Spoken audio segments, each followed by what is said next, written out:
Hi friends, welcome to Anju channel. Dosa పిండి అండి. మామూలుగా దోశలకు వేసుకునే పిండి, వేరే స్పెషల్గా ఏం లేదు. సన్నగా కట్ చేసుకున్న ఉల్లిపాయలు, జీలకర్ర, సన్నగా కట్ చేసుకున్న పచ్చిమిర్చి, అలాగే నానబెట్టిన పచ్చనిపప్పు, నానబెట్టిన సగ్గుబియ్యం, కొంచెం ఉప్పు అన్నీ వేసుకొని చక్కగా కలిపేసుకోవటమేనండి. సోడా ఉప్పు వేసుకోవాల్సిన అవసరమే లేదండి. వేసుకోకుండానే చక్క స్పాంజిలాగా వచ్చేస్తాయి.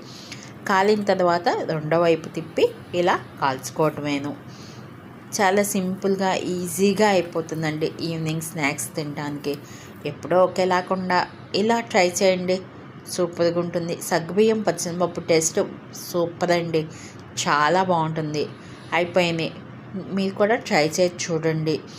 ఇప్పుడు ఓపెన్ చేసి చూపిస్తాను చూడండి. చక్కగా మెత్తగా ఉన్నాయి, ఏ సోడా లేకుండా చక్కగా వచ్చాయి. Thank you.